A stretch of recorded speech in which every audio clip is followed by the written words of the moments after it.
Hi guys! Andito ako ngayon para i-share sa inyo finally itong Samsung S6 ko. Ang dami ko na natatanggap na PM, na Viber, na i-share ko kung ano meron sa Samsung S6. Okay? Una-una, ang cute niya kasi super nipis. Tinanggal ko yung casing ko kasi madumi, nakakahiya na rin. Ayan, ang nipis-nipis niya kasi wala na siyang, hindi naman sa wala siyang battery, pero hindi na siya natatanggal. Ang alam ko yung battery nito, super liit na, parang sa iPhone siya. So, kaya super nipis niya. Kaya pag nahawakan ko yung ibang phone, parang nababalkihan na ako kasi nga sanay na ako dito sa manipis kong phone. Ayan. And pinaka-the best pa dito kasi sobrang ganda nga ng camera niya. Sobrang ayan, sobrang nakakakinis, ganyan. Hindi mo na, sabi ko nga sa skincare routine ko, hindi mo na kailangan ng camera 360 kasi meron na siyang automatic na pinapaganda ka, kung ano man ang gusto mong mangyari sa face mo. Ayan, and ang ganda ng video niya. Ang camera nito sa harap is 5 megapixel. Tapos, pero yung 5 megapixel niya, kakaiba kasi ibang-iba sa S5 ko.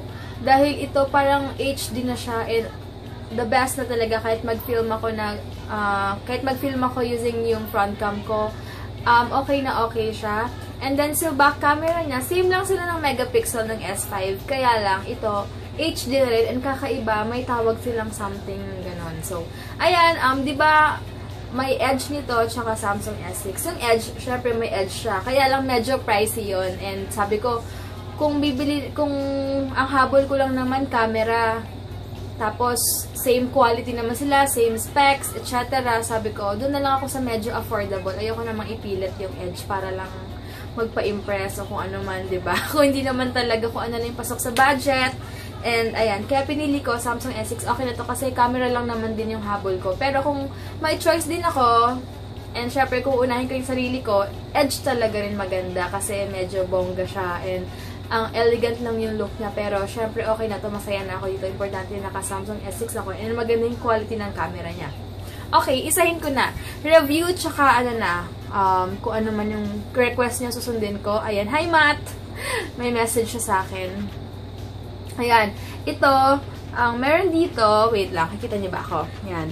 Meron dito, syempre, yung mga application. Ang maganda dito kasi, may para siyang sa iPhone, may folder na siya na ando doon na lahat. Parang andyan na lahat kung ano yung gusto mong makita or kung ano man.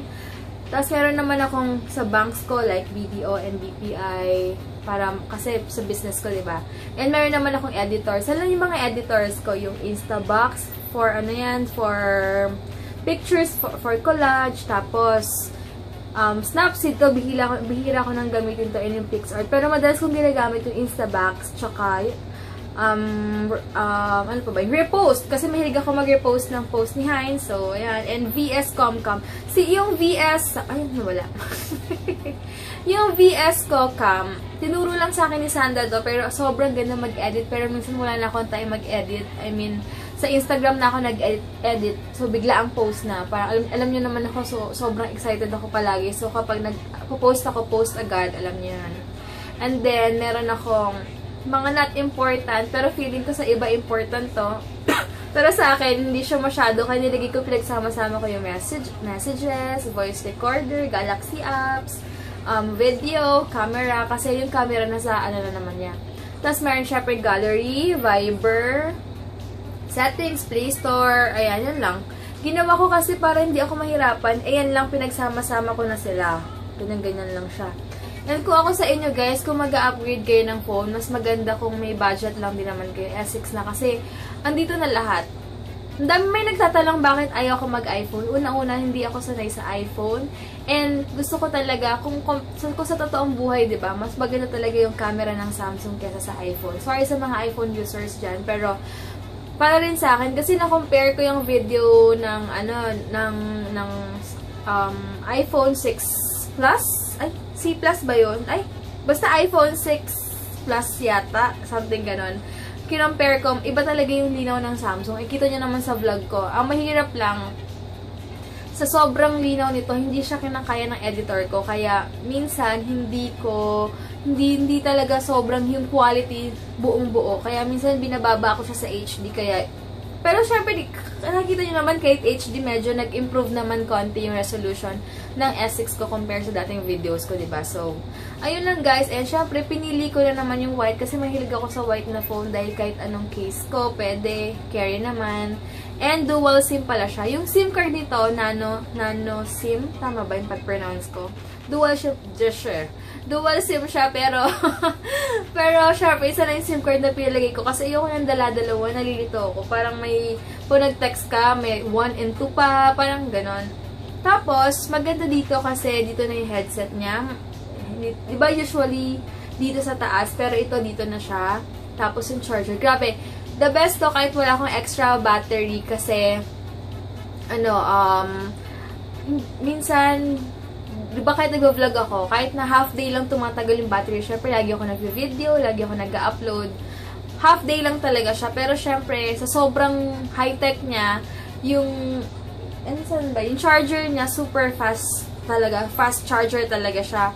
And nakalagay din doon kapag sinasaksak mo yung charger niya, nakalagay doon fast charging, nakagayan ko ilang minutes bago siya full charge or full batt, parang ganon.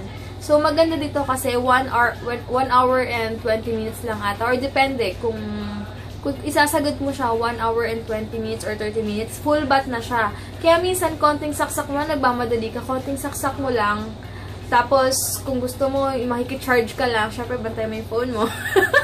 Kung makikicharge ka lang somewhere, sobrang okay siya kasi sobrang fast talaga niya. Yun ang maganda dito. Dahil minsan nga, ang ginagawa ko, halimbawa, Sunday or umaalis kami, tumatambay kami sa Starbucks or kung saan may charging station, nakikicharge ako. So, matagal ko, okay naman siya, nagagamit ko naman siya agad. Alam ko, meron din siyang wireless, pero parang useless din kasi if kailangan mo rin isaksak yung wireless charger, yung nabilog, tapos itatap mo lang siya, mag-charge na siya. Pero maganda sana yun kasi ma-avoid masira agad yung ganito kung kung sensitive man siya o ano man.